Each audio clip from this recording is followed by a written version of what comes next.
Hello students, welcome back to my channel. आज का जो हमारा टॉपिक रहेगा वो रहेगा +1 क्लास की जो हॉर्नबिल बुक है उसमें एक लास्ट पोएम है फादर टू सन, हम वो करेंगे। तो जो ये पोएम है वो किसने लिखी है, वो है एलिजाबेथ जेनिंग ने लिखी है।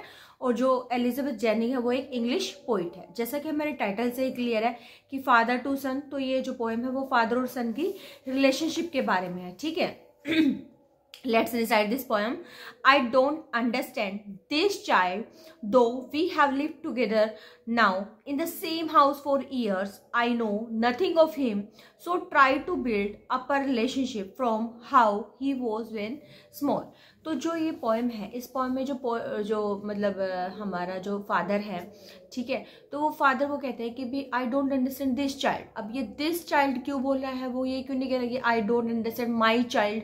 माई हम कभी यूज करते हैं, अपना पोजीशन होता है ना, जब हम अपने अपनापन शो करते हैं। लेकिन अब यहाँ पे जो दिस वर्ड है ये शो कर रहे हैं कि उसका अपने बेटे के साथ जो रिलेशनशिप है वो अच्छा रिलेशनशिप नहीं है। ठीक है, तो इसलिए दिस करके बोल रहा है वो कि मुझे अपने बेटे के बारे में मतलब समझ नहीं आ रहा है।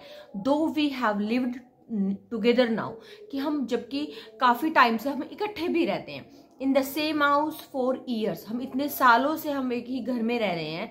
आई नो नथिंग ऑफ हिम, मुझे अभी तक उसके बारे में कुछ नहीं पता। So try to build up a relationship from how he was when small. और अब जो फादर है वो अपने बेटे के साथ एक ऐसी रिलेशनशिप डेवलप करना चाहता है जो उसकी रिलेशनशिप उसके साथ जब वो छोटा था तो उस टाइम थी। ठीक है, तो अभी हमें इस टेंजर से क्या समझ में आ रहा है, जो फादर और सन की जो रिलेशनशिप है वो बिल्कुल भी अच्छी नहीं है। ठीक है, जो फादर है वो बिल्कुल भी अपने बेटे को अंडरस्टैंड नहीं कर पा रहा है और फादर चाहता है कि वो अपने बेटे के साथ वैसे रिलेशनशिप डेवलप करे जैसे बचपन में थी। अब जैसे क्या होता है कि जब बच्चा छोटा होता है तो हमेशा अपने पेरेंट्स के साथ वो बहुत ज्यादा क्लोज होता है। ठीक है, अपने पेरेंट्स में मतलब मदर के साथ भी या फिर फादर के साथ भी वो हर ज्यादा से ज्यादा टाइम किसके साथ स्पेंड करता है, अपने पेरेंट्स के साथ स्पेंड करता है। लेकिन एज ही स्टार्ट्स ग्रोइंग, जैसे जैसे बच्चा बड़ा होता है तो उनमें एक गैप शुरू हो जाता है। ठीक है, जनरेशन गैप हो जाता है। जैसे हमारे पेरेंट्स का मतलब कि हमारे पेरेंट्स का और उनके पेरेंट्स की रिलेशन मतलब थिंकिंग लेवल क्या होता है, डिफरेंट हो जाता है, जनरेशन गैप हो जाता है। ठीक है, जैसे हमारा जो थिंकिंग लेवल, फिर जब हमारे बच्चे बड़े होंगे तो उनका थिंकिंग में डिफरेंस हो जाता है। ठीक है, तो जनरेशन गैप की वजह से क्या होता है, रिलेशनशिप में एक गैप होना शुरू हो जाता है। तो अब मतलब तो जो फादर है वो इसमें रिग्रेट कर रहे हैं कि जो उनका उसके बेटे की रिलेशनशिप क्या है बिल्कुल भी अच्छी नहीं है और वो इसको इम्प्रूव करना चाहते हैं। Yet I have killed the seed I spend और sown it where the land is his and none of mine. We speak like strangers, there is no sign of understanding in the air. This child is built to my design, yet what he loves I cannot share.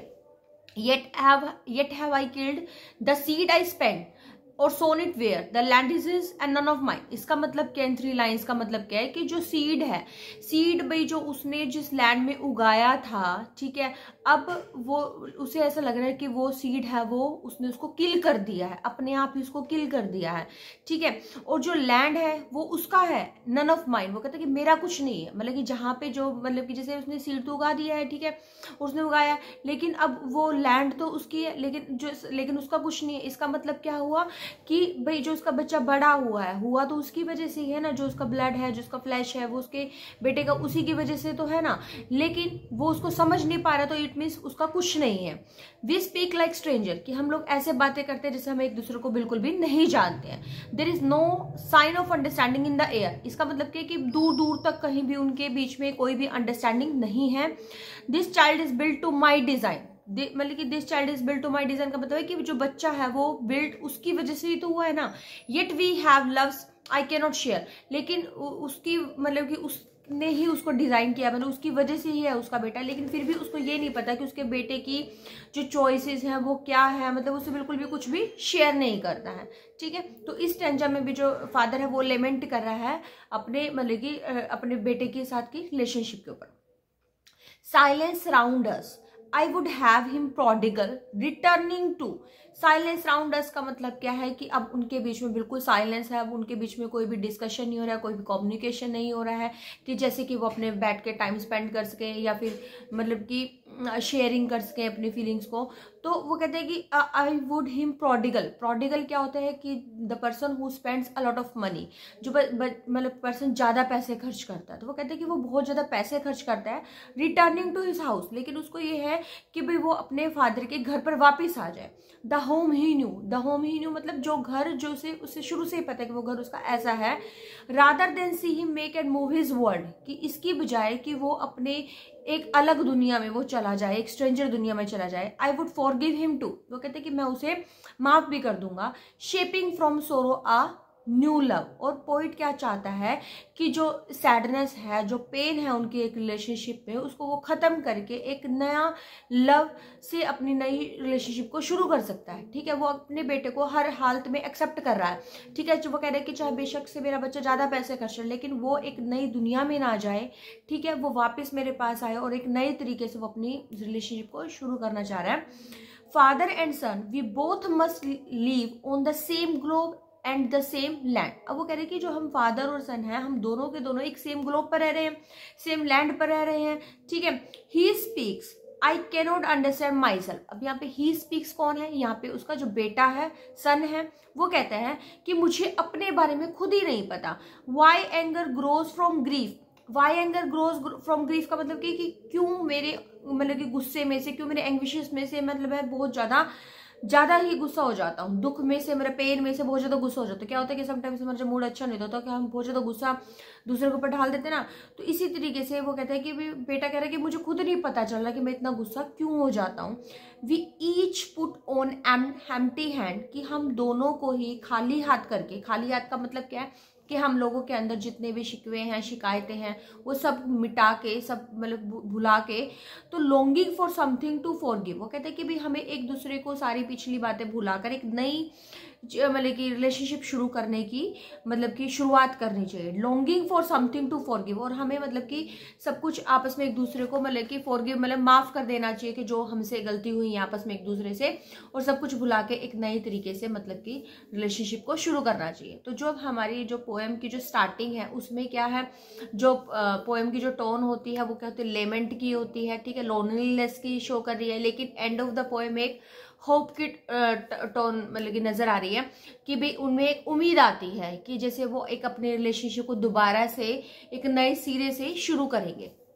तो basically जो इस poem का वो message है वो ये है कि वैसे तो आज के टाइम में एक मतलब कि एक नॉर्मल सी चीज़ हो गई है, जो जनरेशन गैप है वो मॉडर्न जो हमारी सोसाइटी में वो बढ़ता जा रहा है। ठीक है, आज के टाइम में बिल्कुल भी ऐसा नहीं रहा है कि जो बच्चे हैं वो अपने पेरेंट्स के साथ ज़्यादा टाइम स्पेंड करते हैं।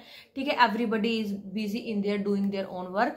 तो मतलब अब जैसे इस पोएम में भी यही हमें शो हो रहा है कि जो फादर है वो भी यही चाहता है कि जैसे पहले हुआ करता था कि बच्चे अपने पेरेंट्स के साथ ज़्यादा टाइम स्पेंड करते थे, तो इस तरीके से ही टाइम स्पेंड करें। ठीक है, और मतलब कि एक मैसेज भी यही है कि हमें अपनी जो भी किसी के साथ भी जो भी रिलेशनशिप होती है, हमें उसको बहुत अच्छे से संभाल के रखना चाहिए, उसको बिल्कुल भी तोड़ना नहीं चाहिए।